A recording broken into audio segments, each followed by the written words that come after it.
think if you're passionate about something and it shows, and thank goodness for the internet, right? I mean, that's true. Yeah, the internet has opened the world. Yeah. To us. I mean, it seriously has. I mean, I've been shipping stuff to Estonia, Dubai, Russia. There are 993s in Russia, boys. I want to tell you. Really? Yes, that are running around with Fister Stage 3s. I believe it. All the cars should have the Fisters, bro. Like, I got to tell you, I've had this conversation with people where, especially the ultimate, God, I want a brain fart today. I've been running around everywhere. But the ultimate purist, they're like, oh, the car's perfect at the factory. And my thing is like, it really isn't. Like when I drive a stock car, I almost feel empty. Yeah. And like I said with earlier, is when I installed that exhaust, it really changed the car up for me. And I'm coming from where I come from Japanese cars. I never even put exhaust on my cars because I hate the way four-cylinder exhaust sound. Yeah, they sound so ricey. Brap. And it wasn't. It's so man, it's just so not cool. But it wasn't until like I put his stuff on, I was like, "Yo, this tone is awesome." Yeah, and it's so good. And inside the car, I have my wife, my son with me, and the exhaust was annoying from the inside. I would have been like, "Yo, I gotta sell this. It's not working." On the inside, it just feels so great, sounds great, and on the outside, it just sounds mean. Oh yeah, I remember the first time. Business. Yeah, I remember we're in downtown LA. I had my buddy Jason drive my car around the block because I was filming, and when he drove by, I was like, "Damn, whose car is?" I had forgotten because it was a line of cars. I was filming. I was like, "Dude, whose car is that?" And I was like, "Dude, that's my car." Yeah, and I didn't realize it because I never heard it from the outside. Yeah. Oh, when I came down, when Jill and I came down for the Zuffenhausen thing at was it Santa Anita? Is that where it was? Yeah. And we were going back to the hotel, and you were behind me, and you drove by, and you like redlined right behind me. Oh my, dude, the hair still stands up.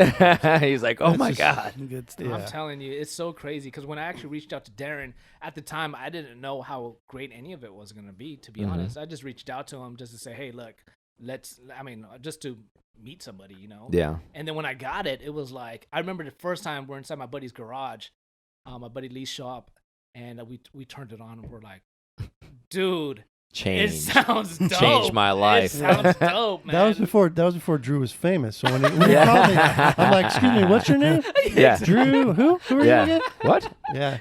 When did I ship those out? When did I ship those out to you? Did you buy them off someone else?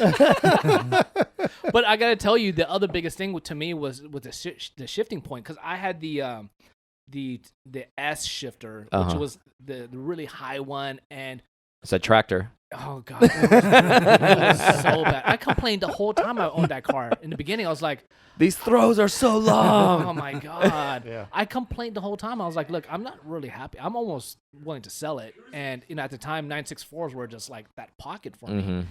And I was like, you know what? I'm gonna give Darin's stuff a chance. I'm sure because I was talking about buddy Rex who had his stuff, and then I was talking to a couple of my other buddies who had the bigger CAE stuff. Yeah, I was thinking about maybe going that route, but that's kind of obnoxious. Like you're shifting up here, and it looks just crazy. And I wasn't going for a crazy look. And Rex was like, "Dude, you weren't going for the F-boy." Good thing I didn't.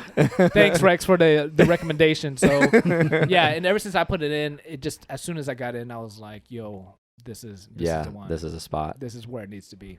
You see, all this stuff is just stuff that I built for my car. The things that I wanted to change with my car, and that's where all this stuff came from. It wasn't. But that's the best thing because you saw shortcomings and you were like, "I just want this to be better because this sucks." Yeah, exactly. And you had the skill set to make it better though, because you have that welding background, you have all that knowledge, and you were just like, "I can do this. This isn't that difficult. Like this isn't some intricate thing. Like I can do this." Yeah, I have I have the original goldenrod that I built for my car. I have the piece of it left in my shop. It's in the display case. It's a far cry from what it is now. Yeah. It's way more refined and way nicer now, but I like to look back on that and say. But there's so many few people that are making like a short shifter for the 993, and it's like it was kind of like a hole in the market that nobody really. And you saw that, and not that you wanted to take advantage, but like you probably were like a lot like us, and when our story I always tell like about the podcast, there wasn't an all Porsche podcast. I was tired of listening to, maybe a comedian and hearing something a little bit about a Porsche on it too, because I'm sitting in my office, I fly a desk my 9 to 5, and normally I listen to something in the background, and I was just tired to be like, I don't care about what this guy's life is going on. Like, I want to hear about car stuff. Yep. Yeah. Exactly. And it's like we were just like, we actually did the research. I was like, is there anybody doing this? Because it's not like we wanted to do this. I just wanted to listen to it. Right. And like maybe something, I'm not speaking for you, but like if there was a short shifter that was in existence that was good, maybe you would have just bought it and just put it on your car, and you're like, okay, cool. But since it didn't exist, you were just like, you know what? I just need to do this, man. Like, I think, but that's part of the problem too, is that before maybe the influx of younger generation kids or somebody who actually likes to drive like Darin, is that I think people kind of get into this notion like, oh, the factory had it perfect. mm-hmm. And my thing is, like, I just interviewed Benjamin Dimsum recently, and that went really amazingly, and there's a lot of stuff. When that video comes out, you guys will learn a lot about 964s that you guys did not know of. That's my hero. Dude, that's cool. It's super cool. But here's the thing, what a lot of people don't realize is that, quick plug, not to cut you off, when's that going to drop? you know what? I was going to drop it last Sunday, Uh-huh. but I realized that the video is much bigger than I had anticipated, and there's components of that I want to add to it to really level it up. Okay. So there's going to be a little bit of a delay because I'm trying to make it a little bit extra special. Okay. Obviously, As you FD should. is a great sponsor of ours. What's up, Yeah. Bruce?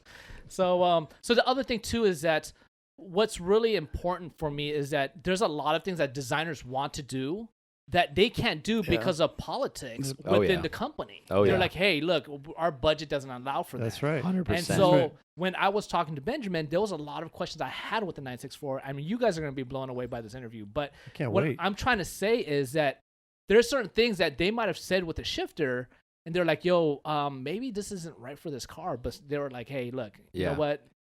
We just go with what it's one of those things where it's almost like, in engineering, you gotta play for the masses, right? Almost kind of like anything we do. Like, they're like, hey, your product sucks. That there's this one thing that's wrong with it. Or, hey, why don't you make more videos? And what's wrong with you? Oh, your podcast sucks. It's like, that's a very small demographic, right? There's one of you. So it's like, you got to play for the masses, right? You got to shoot for like the 90%, not the 10% of the people that are going to be pissed about it. So it's like, I think, to support what you're saying, Drew, I think it's a little of that where it's like, well, if I put a short shifter in here, people are going to get in there, and the people that were buying the cars, let's be real, or like in the 90s were probably affluent dentists, doctors. The 993 was the first 911 that they put the giant rubber square in the shift rod.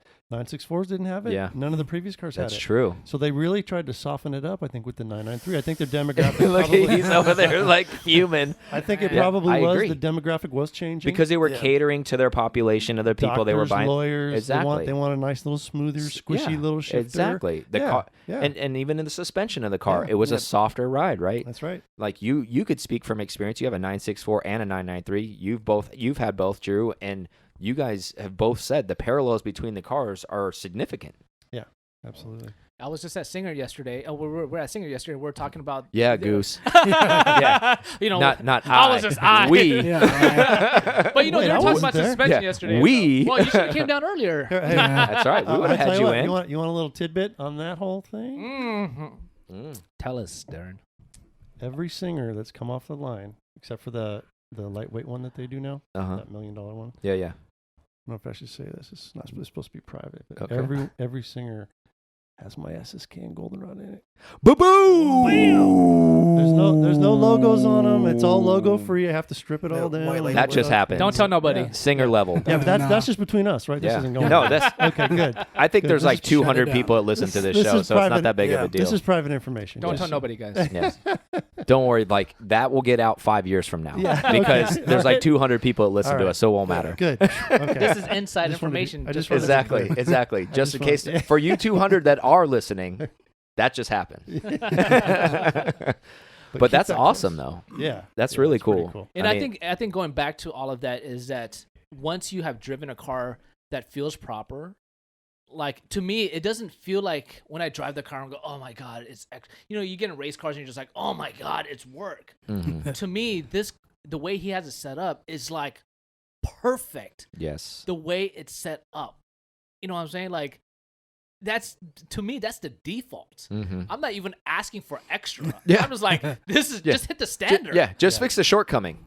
Seriously. That's just me, But when I hear people, they're like, "Oh no! Why would you lower a car? Why would you fix the shifter, blah blah blah blah blah, and it's like, Because bro, it makes it better. That's why. And I was like, Yeah. maybe you haven't driven a lot of cars. I've owned 32 cars. I've driven all sorts of cars. I know what I like. You know what I'm saying? And there's some Civics and Dodge Caravans in there. You know what I'm saying? Dodge, Wait, they're those all don't- cars. Those Hey. don't even count. He's like, there's some mopeds in there, Hey, my 91 Civics counted, all right? No, but it's what I'm trying to say is I've driven a lot of different types of cars, and I know a type of car that I like. I've driven, like, for example, BMWs have a certain type of feel, and for me, it's not something that I relate with, and I've driven a lot of them, and I'm just like, hey, look, BMWs have their own feel, and that's just not me. And so as I go along, I know as you drive more car, you figure out what works for you. Maybe you like long, lazy shifts. Yeah. I mean, if you do, then that's probably why we're not friends. No.